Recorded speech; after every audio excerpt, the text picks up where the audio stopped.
Hello ladies and gentlemen, and welcome to the Sapphire Tech YouTube channel. My name is Pixel, and today we are going to be taking a quick look at some gameplay and the performance of the Dark Pictures Anthology's Little Hope, running on our Sapphire Nitro Plus RX 5700 XT graphics card at a 1440p resolution with the game completely maxed out.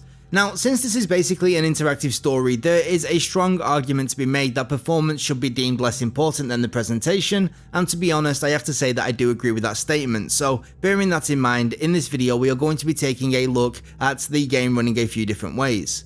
First, we'll take a look at the game running with an uncapped frame rate, and then we'll have a look at a 60Hz VSync, and finally, we will check out the game with a 30fps limit. As a side, I would also like to quickly mention that I did manage to play a little at 1080p with a 60Hz VSync enforced, and I'm happy to report that it's looking extremely likely that we are going to be able to maintain a rock solid 60fps the vast majority of the time at this resolution. But with that out of the way, let's get right to it. So when we run the game without an FPS limit, it soon becomes apparent that while we are able to hold extremely high frame rates a lot of the time, we can't all of the time. Little Hope, just like Man of Medan before it, has extremely variable performance that, on the surface, can seem a little confusing. I mean, it's not uncommon to go from a very complex scene that's performing very well to a scene that looks almost completely bare and yet performs much worse. My assumption is that these huge swings in performance are most likely due to the use of certain graphical techniques, such as the lighting and volumetrics, but also partially down to the sheer quality and density of many of the game's highly detailed assets. These huge swings in performance often result in a very inconsistent viewing experience, with the severity of stutter/judder fluctuating wildly from one camera shot to the next. If you're running the game on a display that supports a technology like FreeSync, I definitely recommend that you enable it alongside VSync in order to keep the game looking nice and fluid regardless of your current frame rate.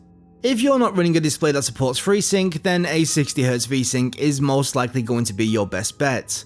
Sure, there are going to be times where you drop below that 60fps target and get a bit of stutter, but that's still going to look much better than having constant screen tearing, especially when you consider just how frequently the game makes use of long, smooth, panning shots, which really exposes the very worst of screen tearing.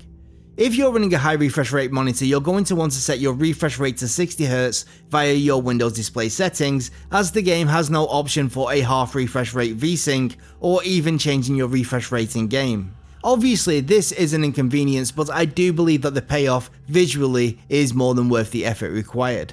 Last but not least, we have the ability to go with a 30fps frame cap. Now, normally I'd shy away from recommending a 30fps limit, but since this game doesn't really require any fine control or fast reactions, I don't think the limit in this case really harms the overall experience.